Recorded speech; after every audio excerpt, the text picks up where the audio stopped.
23 years of marriage. Steve could hardly believe that what he had wanted in this marriage and what had occurred instead. Oh, they were happy in the classic sense. Laura was a wonderful wife and mother in so many ways.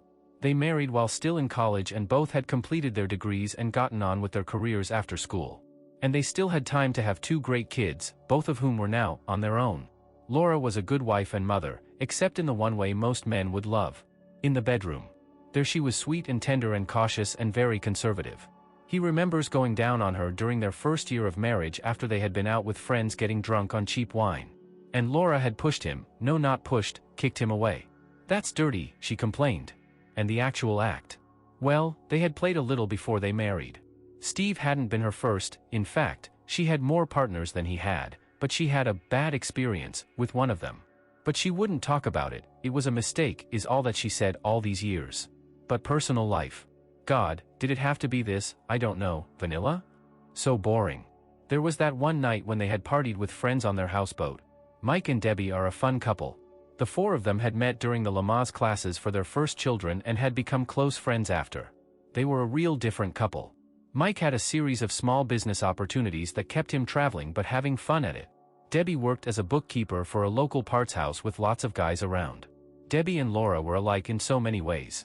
Both women were short, Debbie was 5 feet 1 inch, Laura an inch taller. Both girls were cute and both were very conservative in those early child-raising years.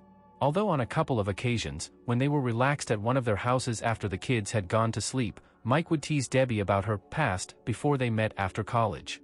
And about how Debbie was a bit of a wild child in college. But Debbie would shush him and that would be the end of it. Mike and Steve got together for drinks or a round of golf once in a while. And Mike would admit that he had married Debbie because she had been a wild child, but that kids had changed all that. One of Mike's little ventures took off. And they had to move across country to Seattle for purposes of staying on top of the new venture. And of course, they all promised to stay in touch and see each other often, and in the first couple of years they did. But like so many long-distant friendships, it soon fell into Christmas cards and high school graduation announcements. And then it happened, Laura called Steve at work, guess who is coming to town for a long visit? She read the letter out loud. Mike had some business in a nearby city and Debbie, who no longer worked, could come early and visit for several days, and if Steve and Laura could get away the following weekend, Mike had a great condo on lake rented and they could go and be together. Steve was actually pretty excited about the idea. A few years ago, unknown to Laura, he had a call from Mike at work. Mike was traveling through and asked to get together for lunch. They had reminisced for a while, but Steve could tell something was eating at Mike. Ah, even after all these years, Steve, you can read me, Mike smiled somewhat stiffly. Steve had pressed and Mike spilled his guts. He was traveling a lot and there were lots of temptations on the road, but he'd managed to not act on them. I came home last weekend, man, Mike's voice caught in his throat, and there was a strange car in our driveway. At first I thought it was one of the kids' friends visiting from college. He'd opened the front door and heard the noises from the game room downstairs. Mike twirled his drink and said, I thought maybe one of the boys was down there with some girl because the sounds were clearly sexual. And heck, since not much was going on in my bedroom, I thought I'd like to see what one of my sons was getting. I saw Debbie, he said quietly, naked. Some big guy. I mean really big guy. He had her lying on her stomach on the pool table and they were doing it. Steve was stunned. Debbie, for all the hints about her past, had been the same straight arrow as Laura, including the desire to keep personal life respectable. Steve managed to question, God man, what did you do? I did nothing, Mike choked back his tears. Heck, I just stood there and watched from the stairs. God, Steve whispered, was that it? Mike took a long pull on his gin and tonic and motioned for the waitress to get him another. No, he said quietly, about that time Debbie moaned deep and yelled, Jesus, Steve, she's never even said the word like this to me before. Did you confront her? Steve found his voice had dropped to a whisper and he was feeling for his bud. I stood there, man. Mike's voice was shaking. I stood there and watched this guy with my wife. I watched as they finished. Steve was literally shaking from the description. In his mind's eye he could see Debbie doing that, and somehow in an instant, he imagined another woman in her place. His wife Laura. The silence was deep. Look man, don't tell Laura, 'cause she'll call Debbie, I know, Mike's voice shook. Steve nodded in assent. Hell, what would I tell her, he thought. That was the last time they had talked and he had wondered what had happened. Until this phone call to his wife. And now they were coming to visit and Steve wondered, had Mike just ignored his wife's infidelity? And deep down, the thought that had stayed in Steve's mind, could Laura fool around too? And Steve remembered. Back to that trip to the two couples and kids had taken many years earlier. A nice old ramshackle of a place, lots of private beach in front of them for the kids to play, yet room for all of them. Except that was when Steve and Debbie realized that they were two night owls. That second night, the two of them laughingly sent their spouses off to bed and they sat on the deck overlooking the water, listening to the waves as their spouses and kids slept inside. Debbie was wearing her little nightshirt. Steve didn't really notice much until she got up to get them a beer. When she came back to the deck she passed in front of the light and Steve could see right through her shirt. They sat and talked for a couple of hours. Maybe it was the 3 or 4 beers, but somehow their youth came up and Steve wondered if she had been as wild as she had suggested in college. She sat quietly for a moment and said, maybe, a little. Steve pressed and she giggled, okay, I was a little less for a while in college. As she ran her hands over her smooth legs, Steve couldn't help but notice that the shirt was very high on her thighs now. Steve thought, what the S? And said, tell me the worst thing you did. God, no, she giggled again, but Steve sat quietly and said nothing. He had learned the best way to get Debbie to talk was to wait. Debbie giggled and crossed her legs. The damn shirt was now barely covering the tops of her thighs. He waited a little longer. You had better not tell anybody. She then giggled and took another swig from her beer. He assured her he wouldn't. She sat for a moment. You'd better not. I've not told Mike this either. Really? Steve smiled to himself. Well, by all means tell me. Silence. Debbie sighed and began, it was a party in college. It got kinda wild, I guess, she said, twirling the beer against her chest. She continued, some folks were pairing off and going upstairs, obviously for what purpose. Hey, Steve smiled, in those days we said to ball. Debbie gave him a look, yeah, well, that's true. She continued, others stayed downstairs in the big den. I wanted to get out of there, but I was with this guy. What was his name? Kyle, yeah, she looked thoughtful. So, she continued, I agreed to stay a little while. And folks were making out downstairs, but Kyle, boy could he kiss, she said wistfully, her voice trailing off. Steve saw her left hand slip under her shirt. Jesus, he thought, she's doing it. Debbie then quietly continued, as he kept kissing me, he loosened my halter top and took it off. There were a bunch of folks downstairs and they could see, even in the subdued lighting in that room. I tried to make him stop, but he kept kissing me. Debbie's right hand gripped the bottle and Steve was amazed. And then, she said, her voice now deep and rough, he pulled my shorts off. God, she continued, I looked around and realized that the others were watching me. I started to get up and get my clothes, but that boy kissed me again and I just melted. Even though everybody was watching you? Steve's voice croaked with emotion and heat. Yeah, Debbie said, he could see her now, she had pushed the little nightshirt up. And I knew I liked them watching, both guys and girls. And someone called me AS from across the room about the same time, and suddenly there was another guy at my feet. God, then I finished, everybody was close and watching it. Debbie was in another world, she had dropped her beer. Oh God, and then, Debbie practically was mewing her words now, Debbie then shuddered and moaned softly. Oh God damn, oh yes? Debbie moaned as Steve heard the unmistakable sound of Debbie finishing. Steve sat quietly, overwhelmed by what he saw. She stared at Steve for a second and whispered, please don't tell. Steve nodded his head but realized he hadn't spoken. His voice shaking he said, I promise.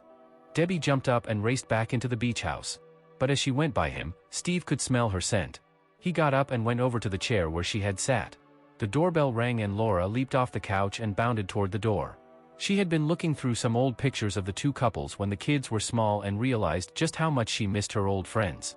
She wondered if Debbie looked a lot different, after all they were now both in their late 40s. Laura looked in the mirror in the entryway as she passed it. Okay, a little extra, she thought as she saw herself. She opened the door to see her long-lost friend, Debbie, grinning from ear to ear. She looked so good, even a bit sexier than when they were young. Debbie had a great figure. The two women fell into each other's arms hugging and a few tears were shed before they managed to get Debbie's 2 bags up to her room and they were back on the couch, sipping wine and talking like no time had passed. But time had passed and as they talked, Laura felt the difference. Debbie had changed. She was a bit of tease in her conversation, talking about men like they were, what, a plaything? Laura avoided personal questions from her friend about she and Steve. That was personal, not to be shared. What does that mean? Debbie frowned. Does that mean you don't do it? Debbie. Laura blushed. Really, that language is not necessary. We have a perfectly acceptable love life. Acceptable love life? Debbie mimicked. How dreadful. Laura looked sharply at her old friend, but Debbie sipped her wine and crossed her legs under her on the couch and grinned at her friend. Laura just shook her head and laughed. You are still just such a flirt, girl," she laughed at her friend. "Oh, not just a flirt," Debbie laughed and went back to her room to get a present for Laura. Laura wondered what that meant but had little time to think when her friend bounded back into the room with a little package. "For letting me stay over a couple of days," she smiled. Laura smiled and opened the package. She clearly wasn't expecting what she found. It was a little bathing suit. It had a fairly small little top which wouldn't hide much. I have no idea who you bought this for, but I'm not going to be seen in public in this." Laura shot at her friend. Debbie smiled. "Well, I wouldn't think so." She smiled and told her it was for just being with Steve. "I don't think this is appropriate for a husband and wife either," Laura puffed up. Debbie covered her friend's hand and said, "Don't say that." Well, Laura was sure she would never wear this and put it away without saying much more to her friend. They resumed their conversation about everything, and they kept drinking more and more wine. When Steve got home that night, the scene in front of him was a bit of a surprise. Debbie and his wife, Laura, were still curled up on the couch talking away, but they were both 3 sheets to the wind, sloshed, wasted, or just plain drunk. Laura got up and came across to Steve and put her arms around him and gave him a kiss, very unlike her. Debbie stood up on shaky legs and came over too and said rather drunkenly, "Don't I get a kiss? I'm the guest." Laura stepped back and bowed slightly and Debbie stepped in. Steve wasn't sure if this was a good idea and put the flats of his hands out to stop her, but she kept coming and pushed her right into his hands and then moved her arms around his neck and reached up and kissed him hard. His hands now pressed back against his chest. Jesus, he thought, what the heck is going on here, as he finally broke the kiss. Steve expressed his shock about them getting wasted in the middle of the week, but both women laughed and said they'd see him out on the deck. "And make us a strong set of margaritas, baby," Laura growled, "after you get into something more comfortable." Steve went up to shower and change. He put on a set of comfy shorts and a knit top. Steve was proud of how he had kept himself in decent shape over the years, even though it clearly didn't matter in the bedroom, given how cold his wife had become. So a few minutes later he came out on the deck to see the 2 old friends on the little canopy swing together. He smiled at what he saw. It was like all the years had disappeared and the 2 women were like the young wives they had been years before. They were both wearing little sundresses which were pulled high up on their thighs.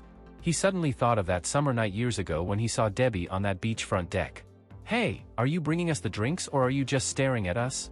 Laura laughed at her husband. But in that moment, she saw something she hadn't seen in a long time in his eyes. Lust. The word echoed in her mind and she wondered if he was lusting after her or Debbie. The drinks were served and the conversation continued through the whole pitcher of margaritas. At the time, Steve had no idea that the girls had already killed 3 bottles of wine, so they were getting quite drunk. And after reviewing family details, college graduations, and new jobs of the grown kids, somehow the old days, before kids came up.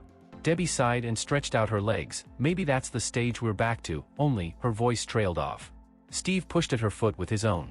He was sitting beside her in the old deck chair, and when he did, she shifted around slightly and he saw her sundress catch on the swing's mechanism and slide up her outside thigh. As she pushed slowly in the swing, each movement caught more and more of the material on the side of her thigh. He was surprised she didn't notice, until he saw that her hand was in her lap and the rest of her dress was still covering her well. But after a couple more seconds the fabric had wrapped up well into the little mechanism and suddenly the dress began to slide higher until it had moved beyond her panties and she was bare up as high as her midriff. At this point the thin fabric gave way in a rough tearing sound and the dress began peeling away from her body. She tried to leap up, which did not help matters as the material caught in the mechanism ripped away.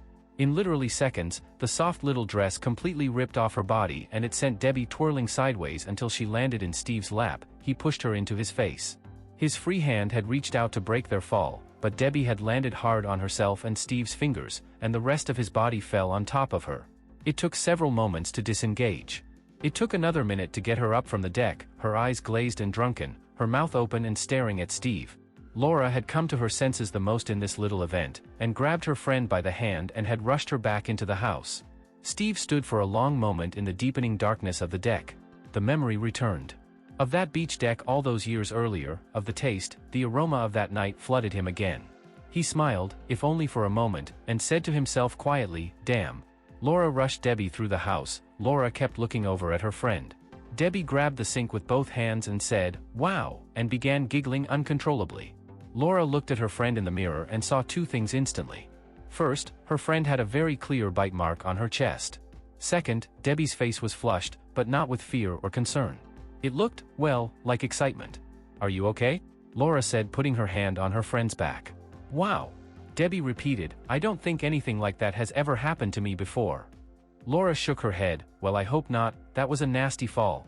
And it must be terribly embarrassing for your dress to tear off you like that. Debbie giggled again, yeah, most of the time, I have to tear it off, not some swing, she giggled and fell against her friend. Laura, Debbie smiled, what are you doing? You look like, your chest, is it hurt? Laura grasped it and showed it to her friend. Well, it is a little tender from where Steve bit it. Debbie giggled again. He bit you? Why would he? Laura began, but she saw her friend watching her in the mirror. Watching because Laura was still holding Debbie and she was rolling it over and over. Laura? Debbie spoke quietly, that's nice, but don't you think? I'm so sorry. Laura jumped back, I don't know. Debbie laughed, baby, that's okay, but I think we need to take it a little slower. Laura blushed again and then saw her friend's smiling face and she relaxed. Kidding me, Laura laughed, you're always teasing me. Debbie smiled and undressed.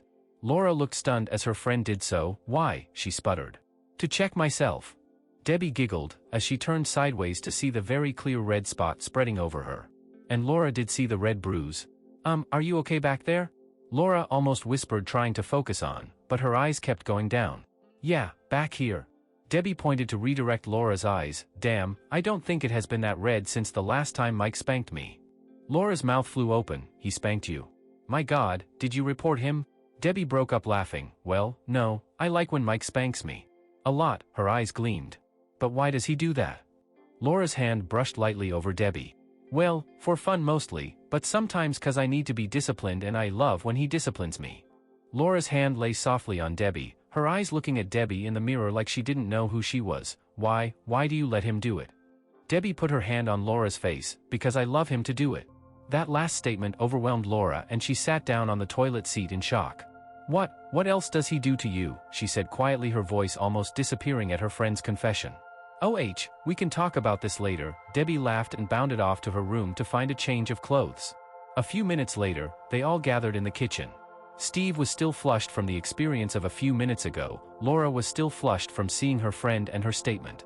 And Debbie began thinking that this night was just beginning. Debbie had put on a big t-shirt. And moreover, she knew that she was hoping that she would eventually be getting this one ripped off tonight as well. The conversation tried to resume where they left off, but somehow the events of the past few minutes were hanging in the air. It was Debbie, of course, that decided to confront them. You know, Steve, she smiled, you didn't have to throw me on the ground like that. Steve blushed and Laura looked away, nervous at this statement. And good Lord, she giggled, what you did was amazing. What did he do? Laura said quietly. Hey, that wasn't my fault. Steve began reaching for a new wine bottle. You landed on me. Oh, I know where I landed. I felt it, she giggled. Steve couldn't believe what she just said. Well, I was reaching to protect my jewels. They both laughed, and as Debbie mashed herself against his chest, he could feel her push against him. She stepped back and giggled. Even this was amazing to Steve, but he kept teasing back. Yeah. Debbie began giggling again and reached to grab the newly opened wine bottle from Steve. She took it to her lips and drank hungrily from it, without a glass. Steve and Laura stood staring as she downed a healthy swig. I was like this, wasn't I? She smiled as she handed the bottle to Laura. Laura's own nervousness at the conversation made her take a deep swig from the bottle as well, causing both Debbie and Steve to stare at her. And anyway, Debbie put out her lower lip, faking a pout. You didn't catch me and now it is so red. She turned and swayed it at him. Steve laughed and tossed the end of the shirt up and it sailed high, landing in the middle of her back. She was exposed and the red mark now had spread. Damn, Steve said. Debbie made no move to cover or to move from Steve and Laura both looking right at her. Steve couldn't help himself, he reached forward and lightly caressed the red spot. Ouch! Debbie jerked away and let the shirt fall. She didn't really feel any pain from his touch, but she decided to take this another way. I think I need some sort of lotion? Do you have any, Laura? Laura turned to the little medicine cabinet in the kitchen and found a little bottle of soft lotion. Would one of you put it on for me? Debbie said as she leaned over the kitchen table and deliberately tossed the shirt back up high on her back. She put her feet a few feet apart. Steve stood frozen in place for a second, so Laura stepped forward and poured some of the lotion and then she began to rub it. Yeah, that feels good, Debbie said. A little lower, yeah that's it, she whispered, shaking now. Laura kept rubbing and using more lotion. Steve took 2 more deep swallows from the wine and after a moment, Laura reached for the bottle and took another long drink herself. She stepped away, but Debbie whispered, "A little more, please, a little lower." Laura stepped up and put some lotion. Debbie was now almost lewdly open and she grabbed Laura's wrist and directed it. Debbie lay her face down on the kitchen table. "Ah yes," Debbie said softly. Laura couldn't stop. "Yes." Debbie bucked slightly. The motion broke the moment and Laura jumped back in horror at what she had done. She raced from the kitchen back toward her bedroom, leaving her friend in front of Steve, her husband. Steve looked down the hall at his retreating wife. He looked down at Debbie. He knew what he should do, go to his wife. He knew that was the right thing to do. But he no longer cared about right as his hands moved forward to Debbie.